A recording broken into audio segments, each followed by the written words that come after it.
Bismillahirrahmanirrahim. Assalamualaikum warahmatullahi wabarakatuh. Alhamdulillah, salatu wassalamu ala rasulillah Sayyidina Muhammad ibni Abdillah wa ala alihi wa ashabihi wa mawalah amma ba'dah.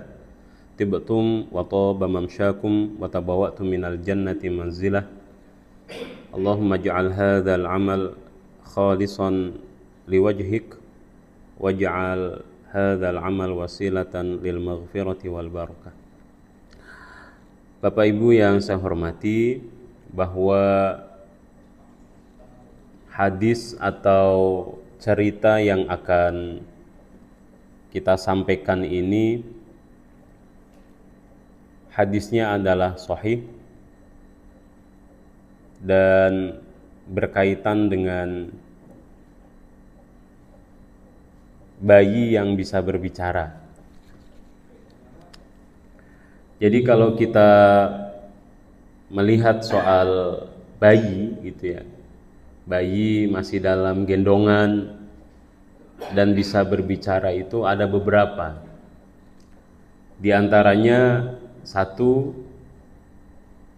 bayi pada cerita Nabi Yusuf ya. Yang kedua, Nabi Isa ketika bayi. Dan yang ketiga, bayi pada cerita Juraij. Masih ingat ya dulu ya, beberapa pekan yang lalu kita pernah bahas ini. Dan yang keempat adalah bayi pada hadis sahih ini. Jadi pada al-aslu, bayi itu kan tidak bisa berbicara kecuali nanti setelah umurnya tertentu. Tapi sekali lagi, karena ini adalah kuasa Allah Subhanahu wa Ta'ala, maka bayi dalam gendongan ibunya pun sudah bisa berbicara.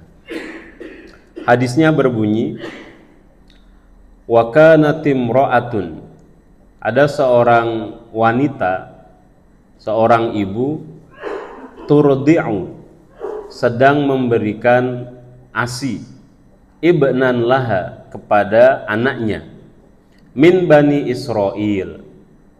Bayi dan ibu ini dari kalangan Bani Israel. Ketika si ibu ini sedang menyusui, famarra biha rajulun, lewat seorang laki-laki, raqibun, posisinya menunggangi hewan tunggangan, dzu syaratin.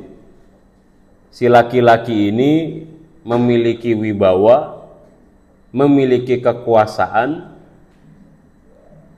tampan dan good looking gitu ya. Dari perwajahannya aja kita udah bisa tahu bahwa ini bukan orang sembarangan. Karena laki-laki yang lewat ini bukan sembarangan laki-laki, maka ibunya kemudian berdoa, faqalat, kata ibunya, Allahumma ja'al ibni mithlahu. Ya Allah, tolong nanti jadikan anak saya seperti laki-laki itu. Kayaknya kehidupannya menyenangkan, tampan, punya hewan tunggangan, ya, tidak pernah kekurangan gitu, berwibawa lagi.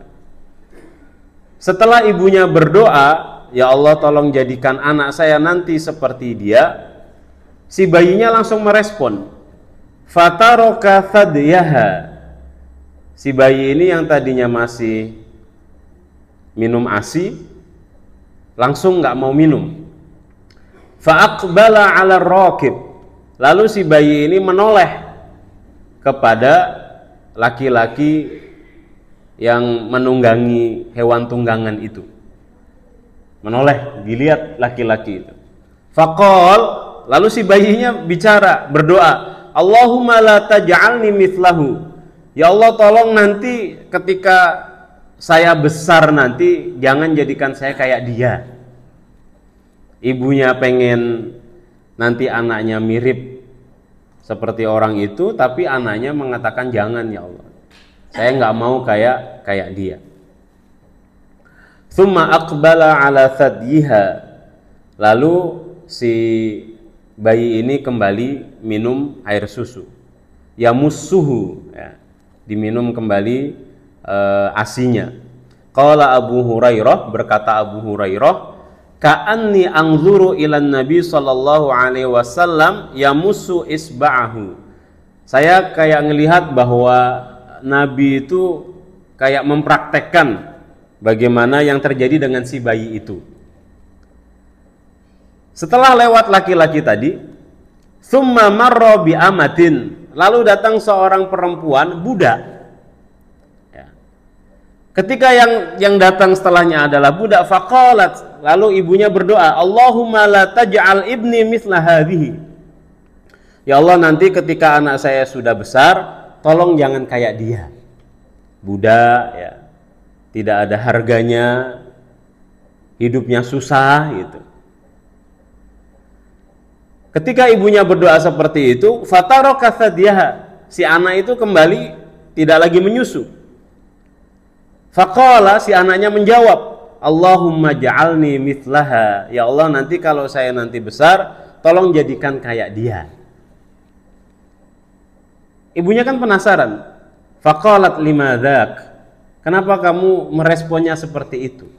Ada laki-laki berwibawa, punya jabatan, tampan, dia sedang mengendarai, tapi kamu nggak mau kayak dia. Sementara ada seorang budak, wanita, dia hidupnya sengsara, dari wajahnya juga kelihatan bahwa dia hidupnya nggak enak, tapi kamu justru milih nanti kalau nanti besar, pengen kayak dia. Apa alasannya? Faqala, kata si anak itu, ar-raqibu jabbarun minal jababiroh. Karena laki-laki yang menunggang tadi itu, yang berkendara itu adalah seorang tiran, seorang diktator, pemimpin yang kejam. Wa hadhil amatu, sedangkan si budak, si wanita budak itu, yaquluna saraqti zanaiti. Orang-orang nuduh dia bahwa dia itu mencuri, bahwa perempuan ini juga berzina. Walam taf'al, tetapi sesungguhnya dia tidak melakukan pencurian dan perzinahan itu. Jadi si anak justru tahu gitu. Karena mendapatkan kekuasaan Allah Subhanahu wa taala, si anak bisa memprediksi. Si ibunya tertipu melihat dari mata manusia. Laki-laki ini kayaknya hebat gitu ya. Enak kalau jadi laki-laki itu. Si perempuan ini sengsara, jangan sampailah anak saya kayak dia. Tapi justru si bayi ini bisa mengetahui apa yang tidak diketahui oleh orang pada umumnya. Bapak, Ibu, serta teman-teman yang saya hormati, apa kira-kira yang bisa kita ambil pelajaran dari hadis ini? Yang pertama adalah bahwa kita ini jangan sampai tertipu dengan penampilan. Ya. Apalagi di dunia yang serba media sosial gitu ya. Kita ngelihat kayaknya orang seneng-seneng semua gitu. Padahal kan apa yang di dalam video dengan apa yang benar-benar terjadi sangat mungkin berbeda 180 derajat.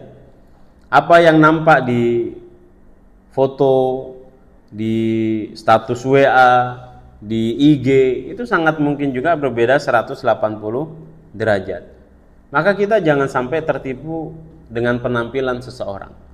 Kalau kita ini hanya mengandalkan penampilan seseorang, maka Umar bin Khattab itu bajunya ada tambalannya. Dan kata ahli sejarah, tambalan bajunya Umar itu 17. Bajunya sobek-sobek ditambal, sobek-sobek ditambal. Padahal dia adalah pimpinan terkuat pada saat itu. Kalau kita ini melihatnya adalah penampilan, maka kita juga akan tertipu. Ketika Abu Bakar diangkat menjadi khalifah, Abu Bakar masih ke pasar. Masih kerja dia ke pasar, jalan kaki. Lalu kemudian ketika di jalan, Bajunya ditarik-tarik sama anak-anak gitu. Ayo main, ayo main, ayo main. Kan nggak kelihatan bahwa ini adalah orang penting, nggak kelihatan bahwa ini adalah orang nomor satu pada saat itu. Kalau kita hanya ngelihatnya penampilan. Bahkan ada salah seorang sahabat itu namanya adalah Barra ibnu Malik. Namanya Barra ibnu Malik. Barra ibnu Malik itu Nabi mensifati dirinya dengan asy'atha, aghbaro. Kalau dilihat dari rambutnya itu rambutnya kusut. Kalau dilihat dari pakaiannya itu kumal. Tapi kata Kanjeng Nabi, sahabat ini kalau dia bersumpah dengan menggunakan nama Allah Subhanahu wa taala, maka apa yang disumpahkan oleh Barra ibnu Malik pasti terjadi. Kalau orang Jawa itu bilang idune itu geni. Apaan? Idune itu geni. Nah, sekali ngomong itu langsung kejadian. Namanya Barra ibnu Malik. Secara penampilan wah nggak memper Bapak Ibu sekalian, nggak memper. Dilihat dari bajunya, dilihat dari rambutnya, dilihat dari face-nya, dilihat dari wajahnya. Ini kayak bukan tokoh agama yang besar gitu, ketika bicara langsung enggak. Orangnya kayak orang biasa sekali. Banyak orang-orang hebat di dalam sejarah agama Islam itu nggak ngetarani secara penampilan. Umar bin Khattab tambalan bajunya 17. Abu Bakar kalau lewat di jalan masih ditarik-tarik sama anak kecil. Barra ibnu Malik juga penampilannya seperti itu. Dan Barra ibnu Malik ini, Bapak Ibu sekalian, itu selalunya ikut perang. Perjuangan-perjuangan Nabi itu beliau selalunya ikut. Bahkan ketika Nabi wafat, kemudian ada seorang nabi palsu namanya Musailamatul Kadzab. Ya, Musailamatul Kadzab. Itu Barra ibnu Malik termasuk orang yang memerangi pasukannya Musailamatul Kadzab. Dikatakan lukanya Barra ibnu Malik sampai 80 lebih lukanya. Saya kemudian ngelihat, oh berarti memang Musailamatul Kadzab itu di zaman itu berbahaya sekali. Ini bukan satu aliran kecil gitu ya, tapi ini aliran besar. Pengikutnya itu banyak. Barra ibnu Musailamatul Kadzab. Orang karena nggak gampang untuk ditumpas, nggak gampang untuk dilenyapkan. Buktinya adalah Barra ibnu Malik sampai terluka pada pertempuran itu, dan jumlah lukanya 80 luka lebih. Dan dirawat sama Khalid ibn Walid. Berapa hari dirawat sama Khalid ibn Walid? Lebih dari 1 bulan. Gara-gara sakit jihadnya itu. Lebih dari 1 bulan. Ini kan kekuatan besar Musailamatul Kadzab. Ngeri juga dia ini. Alhamdulillah di zaman Abu Bakar bisa ditumpas.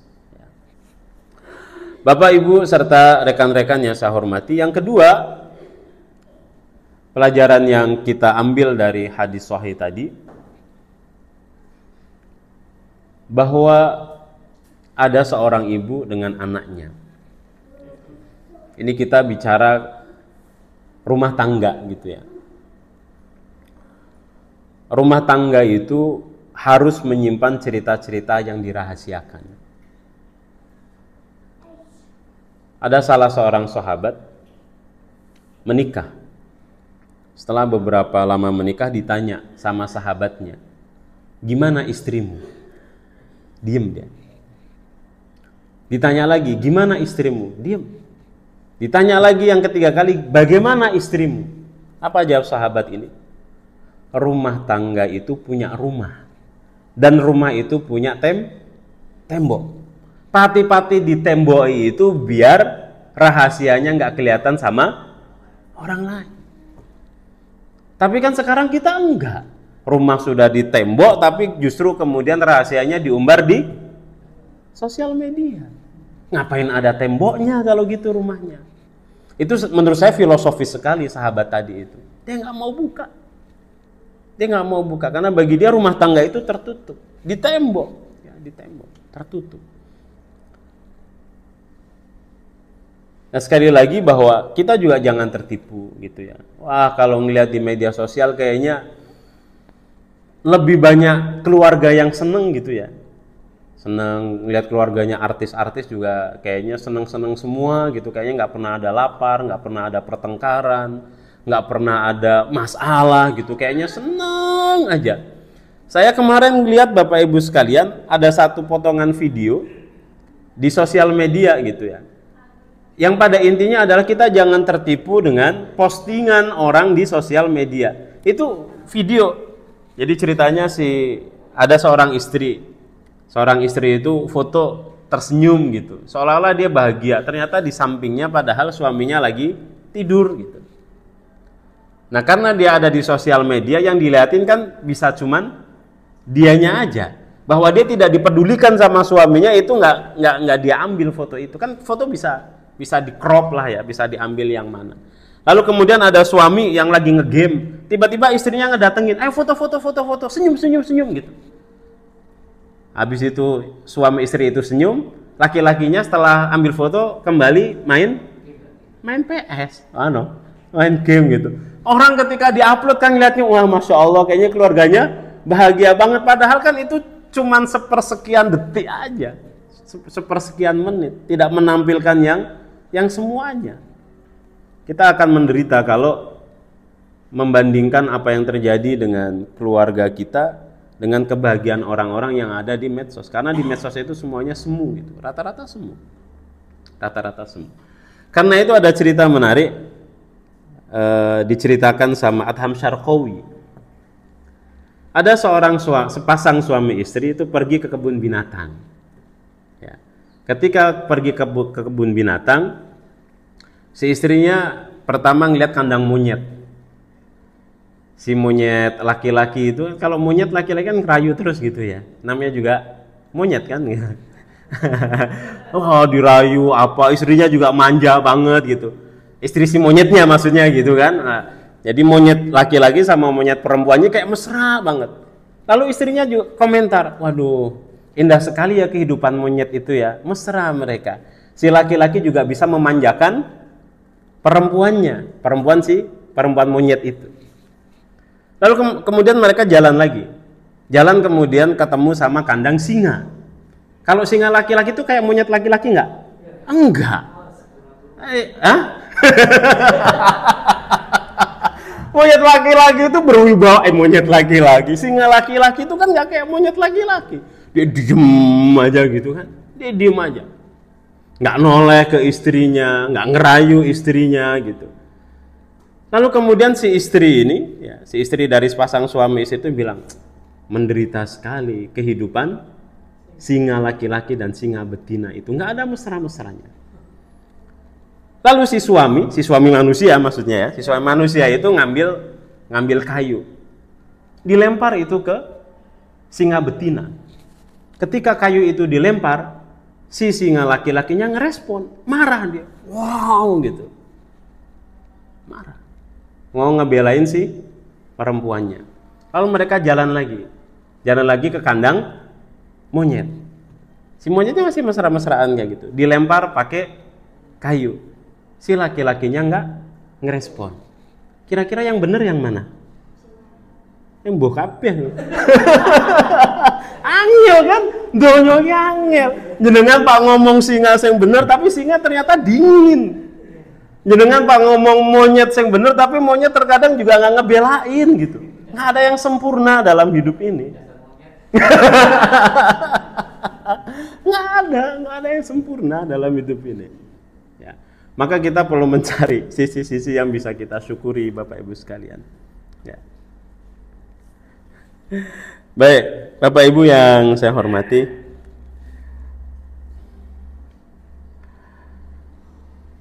Jadi rumah tangga itu cerita rahasia. Jangan kita iri, jangan kita merasa kita orang yang paling menderita, apalagi kalau kita membandingkannya dengan sosial media. Pelajaran yang ketiga, Bapak Ibu sekalian. Jadi tadi si ibu itu kan pengen anaknya nanti kayak pejabat tadi yang lewat. Berwibawa, gagah, tampan, punya kendaraan. Jangan sampai kayak budak perempuan, sengsara, budak lagi ya.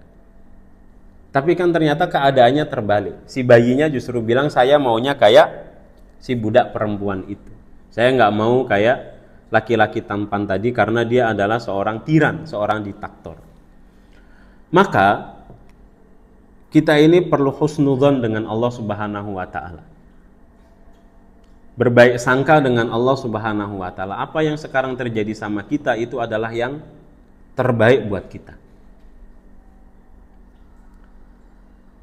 Penderitaan gitu atau ketidaksempurnaan, kekurangan yang menurut kita sebagai manusia itu tidak baik, kita perlu menajamkan mata hati, barangkali itu adalah yang terbaik buat kita. Karenanya kan ada hadis tuh, Allah Subhanahu wa taala tuh paling tahu tentang kita. Makanya ada orang itu dibuat miskin sama Allah Subhanahu wa taala. Kenapa dibuat miskin? Karena Allah tahu kalau orang ini dibuat kaya, dia akan sesat. Dia akan kafir. Ada orang dikasih kaya sama Allah Subhanahu wa taala, hidupnya enak. Kenapa? Karena Allah tahu orang ini kalau dimiskinkan sama Allah Subhanahu wa taala, dia justru sesat. Begitu juga mungkin dengan kesehatan, kesakitan yang kita terima. Ini sekarang itu adalah posisi kita saat ini adalah posisi yang paling baik menurut Allah Subhanahu wa taala. Karenanya kan Umar bin Khattab mengatakan, "Lau kushifa hajabul ghaibi." Kalau seandainya hal-hal yang gaib itu dibuka, kata Umar bin Khattab, ada penerawangan gitu ya. Semua yang gaib itu dibuka, yang kita nggak tahu itu dibuka sama Allah Subhanahu wa taala. Makhtarul insanu, maka orang tidak akan memilih illa makhtarahullahu lahu, kecuali apa yang dipilihkan oleh Allah Subhanahu wa taala. Kita minta, tapi Allah juga ngasih. Kalau kita tahu hikmahnya, kita pasti akan memilih apa yang dikasihkan oleh Allah Subhanahu wa taala. Kalau kita tahu apa itu hikmahnya, kita pasti akan memilih takdir yang telah ditetapkan oleh Allah Subhanahu wa taala. Ada orang paling fakir di satu kampung. Dia ngeluh sama kefakirannya itu. Dia merasa bahwa dia adalah orang yang paling menderita di kampung itu. Lalu dia datang kepada seorang hakim di kampungnya. Hakim itu ya kayak kiai, orang bijak gitu ya. Apa yang dilakukan oleh hakim? Dia panggil semua laki-laki itu, kepala keluarga yang ada di kampungnya. Disuruh masing-masing kepala keluarga itu nulis apa yang terjadi dengan keluarganya, apa yang terjadi dengan dirinya dan istrinya, anak-anaknya, apa kondisinya, tanpa menuliskan nama. Masing-masing nulis kondisinya A, yang satu lagi menulis kondisinya B, yang satu lagi menulis kondisinya C, tanpa ada nama. Setelah itu kemudian orang yang tadi ngeluh itu dipanggil, baca ini. Ini adalah keadaan yang sesungguhnya dari orang-orang yang ada di kampung kita. Dibaca satu-satu. Setelah selesai dia membaca semua permasalahan masing-masing orang, dia mengatakan, saya ternyata lebih mensyukuri keadaan saya saat ini. Kita kan nggak tahu. Masing-masing itu ada apanya gitu. Apa yang sekarang terjadi sama kita itu yang terbaik. Lau kushifa hajabul ghaibi makhtaron nasu illa makhtarallahu lahu. Kita pasti akan memilih takdir yang sudah ditetapkan oleh Allah Subhanahu wa taala. Yang terakhir Bapak Ibu sekalian, bahwa doa si ibu tadi tidak diistijabah sama Allah Subhanahu wa taala. Ditolak doanya. Minta anaknya nanti masa depannya begini, tapi ternyata nggak dikabulkan, tidak dikabulkan. Maka pelajarannya adalah bahwa Allah Subhanahu wa taala itu tidak menzalimi hambanya, karena tidak ada satu ismun dari asma Allah Subhanahu wa taala bahwa Allah itu zalim. Tapi ismun min asma'illah adalah Ar-Rahman Ar-Rahim. Maka kalau seandainya kita meminta kepada Allah Subhanahu wa taala, kita berdoa sama Allah Subhanahu wa taala, kok kemudian misalkan nggak diistijabah sama Allah Subhanahu wa taala, bukan karena Allah itu zalim, bukan juga karena Allah itu bakhil. Tapi Allah yang paling tahu kalau seandainya doa itu mustajab, doa itu diistijabah, bisa-bisa kita justru nggak kuat. Karena Allah itu Rahman, karena Allah itu Rahim, sayang. Saya bilang itu sama anak saya, besok-besok pokoknya kamu nggak boleh minum es lagi. Saya ngelarang dia minum es. Itu karena saya zalim atau karena saya sayang sama anak saya? Karena anak saya sayang, karena anak saya kalau minum es langsung gitu batuk, pilek gitu. Allah Subhanahu wa taala tidak mengistijabah permintaan kita itu karena Allah Subhanahu wa taala tahu mana yang terbaik buat kita. Ar-Rahman, Ar-Rahim. Karenanya ada satu kaidah Bapak Ibu sekalian, kaidahnya begitu. Kaidahnya begini. Ata'uhu ata wa man'uhu ata. Pemberian dari Allah Subhanahu wa taala itu adalah pemberian, adalah anugerah. Wa man'uhu, dan ketika Allah Subhanahu wa taala tidak ngasih sama kita, tidak mengistijabah sama kita, itu juga ato. Itu juga Allah ngasih sama kita. Bisa dipahami nggak? Ya. Kalau Allah ngasih sama kita, maka itu anugerah buat kita. Dan kalau Allah Subhanahu wa taala nggak ngasih, itu juga pemberian dari Allah Subhanahu wa taala, pemberian yang kita nggak tahu. Bahkan kemudian kaidahnya adalah wahina yamna, dan ketika Allah Subhanahu wa taala nggak ngasih, menghalang-halangi, nggak mengistijabah doa kita, ketika itu ata'uhu aktsar mimma yu'ti. Yang Allah berikan kepada kita itu jauh lebih besar daripada apa yang Allah istijabah dari permintaan kita.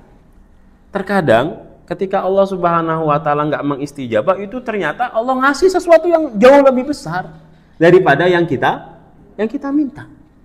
Itu kita harus punya sifat seperti itu. Cara berpikir, cara pandang dan keyakinan seperti itu, karena asma min asma'illah adalah Ar-Rahman. Karena asma min asma'illah adalah Ar-Rahim.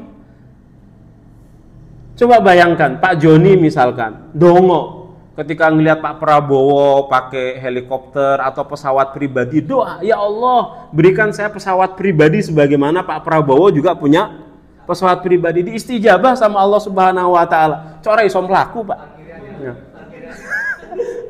Ya kan nyetere priye apa ngisi bensin neng dia mumet panas gue. Maka kemudian begitu terkadang Allah menyelamatkan kita dengan cara Allah tidak mengistijabah. Wahina yamna ata'uhu aktsar mimma yu'ti. Terkadang Allah memberikan jauh lebih banyak ketika Allah itu nggak ngasih. Karena ya teman-teman sekalian, Bapak Ibu yang saya hormati, banyak sekali kesempitan-kesempitan itu yang kita lihat kayaknya kesempitan. Yudayak, sempit kita. Nafas jadi susah, kayaknya hidup juga kemrungsung. Tapi ternyata di situ adalah jalan keluar yang begitu luas setelah itu. Allah banyak memberikan simbol-simbol itu. Coba, Nabi itu menerima wahyu di mana? Di gua Hiro gitu. Nerimanya itu bukan di lapangan Mataram, enggak gitu. Tapi di tempat yang sempit.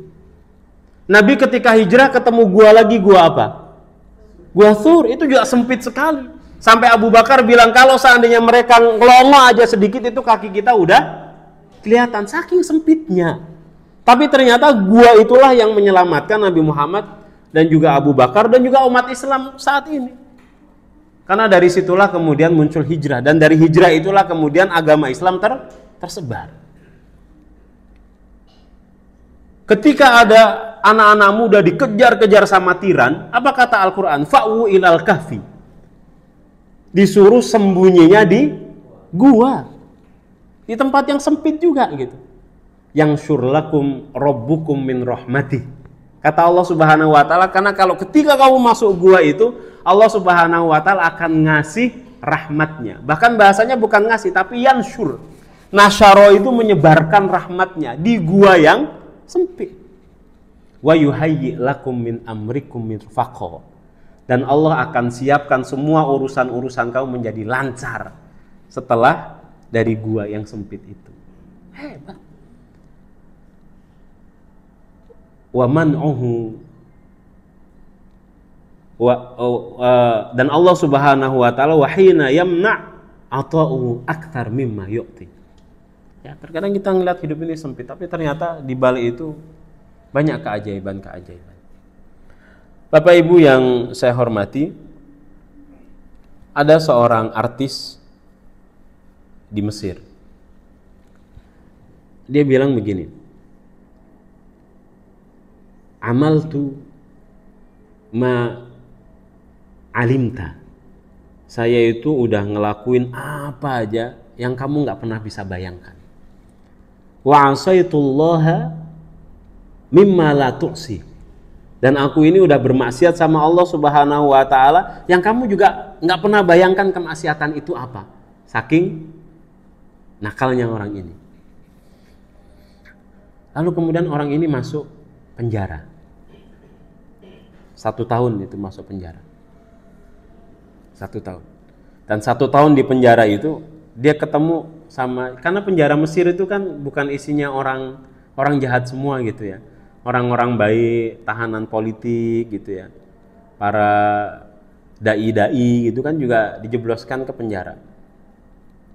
Si Fannan ini, si artis ini bilang, saya ketemu sama Ammu Yusuf.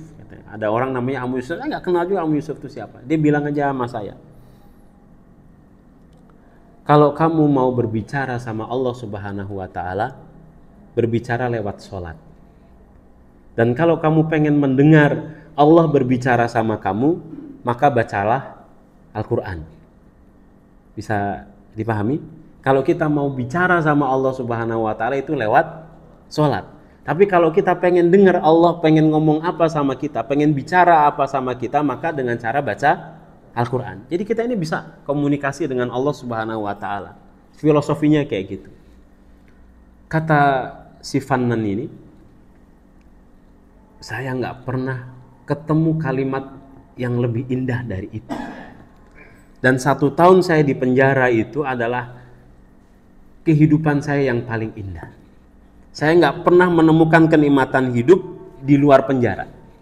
Itu ternyata dia dalam kesempitan itu dia mengatakan, saya justru bahagia di situ karena saya menemukan jalan spiritual. Dan jalan spiritual itu yang lebih membahagiakan. Kata dia apa? Saya tobat sama Allah Subhanahu wa Ta'ala dan saya berazam kalau nanti saya keluar dari penjara, saya akan pergi haji. Dan ternyata beliau menunaikan haji selama 14 kali. Kalau ada orang pergi haji 14 kali kan yang senang Pak Nur Hadi ya. Nah, Pak Nur ya. Nah, apalagi kalau hajinya lewat Pak Nur gitu kan, ya senang. 14 kali. Kita tidak ingin berdebat pada soal fikihnya gitu ya. Kenapa orang harus 14 kali, tapi dia ingin menunjukkan bahwa dia benar-benar mau kembali kepada Allah Subhanahu wa Ta'ala dan sudah meninggal orangnya. Mudah-mudahan Allah merahmati beliau. Jazakumullah khair, terima kasih banyak. Assalamualaikum warahmatullahi wabarakatuh.